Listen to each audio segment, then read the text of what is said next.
Bonjour à tous et bienvenue dans cette capsule sur le jeu Shoten Toten. Donc c'est pas une capsule qui est vraiment dédiée à de la conception, c'est une capsule pour vous présenter le jeu qui va être utilisé comme fil rouge d'exemple pendant une grosse partie du cours et à peu près la moitié en fait.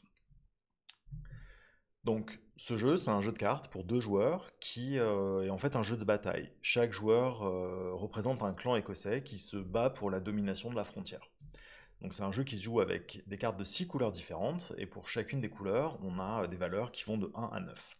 On a aussi des cartes spéciales, les cartes tactiques, mais ça on va pas trop s'en occuper aujourd'hui.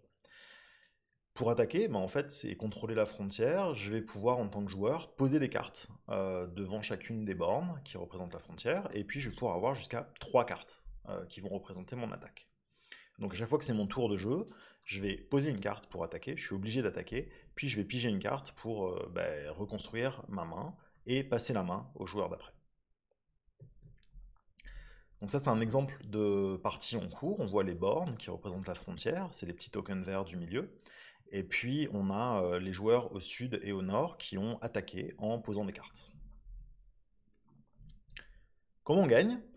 C'est relativement facile.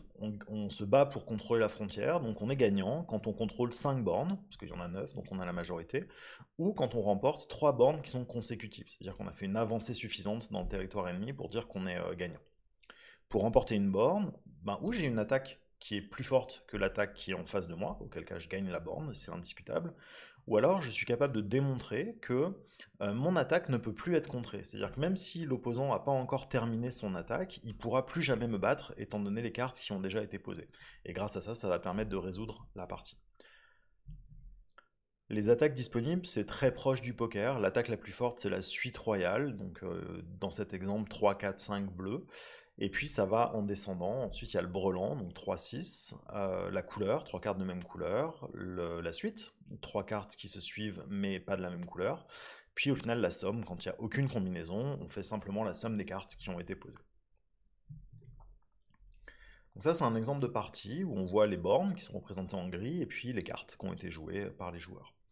On va commencer par les deux attaques qui sont complètes à la droite de votre écran. On voit tout à droite un brelan de 7 au nord contre une suite royale 1, 2, 3 au sud. Et dans ce cadre-là, c'est la suite qui va gagner. Juste à sa gauche, on n'a aucune combinaison ni au nord ni au sud. Donc là, c'est la somme. Et ce qui se passe, c'est que c'est le joueur du nord qui gagne. Ensuite, on va s'intéresser à la colonne du milieu sur laquelle on a une suite royale 2, 3, 4. Et en dessous, on a un 8 et un 7. Donc là, on peut essayer de se demander, est-ce que je suis capable de démontrer que le joueur du Nord a gagné?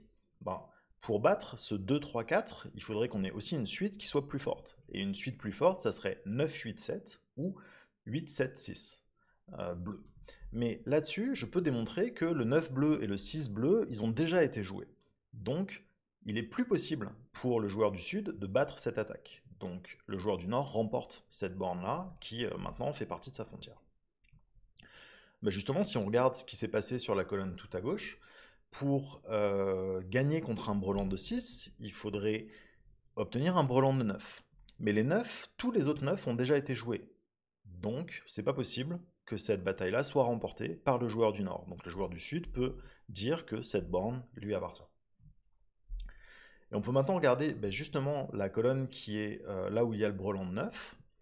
Et pour gagner cette colonne, il faudrait faire plus fort qu'un brelan de 9. Plus fort qu'un brelan de 9, ça serait une suite. Et pour faire une suite qui commence par un 1 orange, il faudrait un 2 et un 3. Mais le 3, je ne peux plus le jouer, parce qu'il a déjà été joué sur la première colonne. Donc, celle-là, je peux démontrer que c'est le joueur du Sud qui va la gagner. Et en faisant ça, en fait, on se rend compte qu'il y a un point de pression, qu'il y a deux points de pression qui sont importants.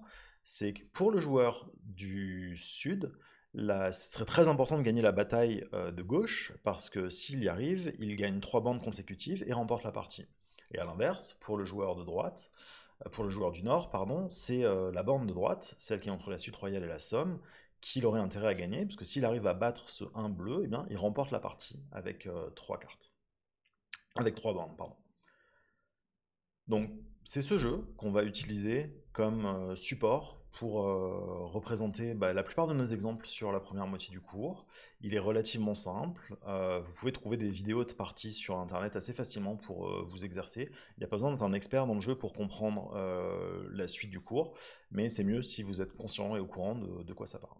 J'espère que cette vidéo vous a plu, et puis à bientôt pour la suite.